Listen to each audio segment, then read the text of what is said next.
বিধি অনুযায়ী সরকারি চাকরিজীবীদের সম্পদের হিসাব জমা দেওয়ার নির্দেশ দিয়েছেন হাইকোর্ট। একই সাথে ৩ মাসের মধ্যে এর অগ্রগতির প্রতিবেদন দাখিল করতে বলা হয়েছে।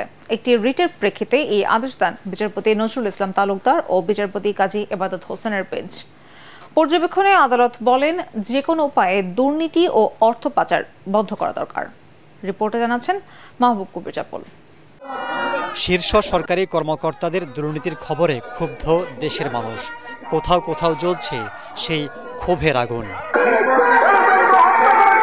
সরকারি কর্মচারী আইনে বলা আছে, চাকরিতে যোগদানের সময় সম্পদ বিবরণী দাখিল করতে হবে এবং ৫ বছর পর পর জমা দিতে হবে সম্পদের হিসেব।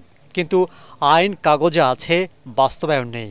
এই সুযোগে এক শ্রেণীর অসাধু চাকরিজীবী সম্পদের পাহাড় গড়ছেন বলে অভিযোগ আছে।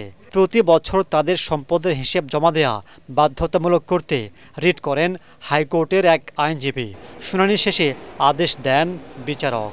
মাননীয় আদালত আজকে নির্দেশ প্রদান করেছেন, যারা এই মামলার বিবাদী আছেন, অর্থাৎ মাননীয় ক্যাবিনেট সচিব সহ অন্যান্য সচিব, দুদকের চেয়ারম্যান, বাংলাদেশ ব্যাংকের গভর্নর, তাদের উপরে নির্দেশ দিয়েছেন যে সরকারি কর্মকর্তা কর্মচারীদের নিকট থেকে তাদের সম্পদের হিসাব বিবরণী আইন অনুযায়ী সংগ্রহ করার জন্য, এবং আরও বলেছেন তারা যেই সংগ্রহ করার সম্পত্তির হিসাব বিবরণীটি শুরু করেছেন সেই মর্মে একটি প্রগ্রেস রিপোর্ট আগামী ৩ মাসের মধ্যে মাননীয় আদালতে দাখিল করার জন্য একটি নির্দেশনা প্রদান করেছেন। যে সম্পত্তির হিসাব কেন ডিজিটাল রেকর্ড রাখা হবে না, এর উপরে রুল দিয়েছেন।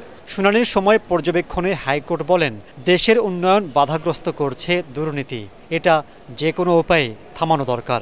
ইদানিং কিছু পত্রপত্রিকায় বেশ কিছু হাই অফিসিয়ালের বিষয়ে দুর্নীতির এবং প্রচুর পরিমাণের অর্থ অর্জনের বিষয়ে সংবাদ আসছে, যেটা দুদক তদন্ত করছে। কোর্ট যেটা বলেছে, জাতির জনক বঙ্গবন্ধু শেখ মুজিবুর রহমানও দুর্নীতির বিরুদ্ধে জিরো টলারেন্সে সোনার বাংলা গড়ার জন্য সোনার মানুষ গড়ে তুলতে হবে এবং আমাদের সবাইকে এবং জনগণকে এই দুর্নীতি প্রতিরোধে এগিয়ে আসতে হবে।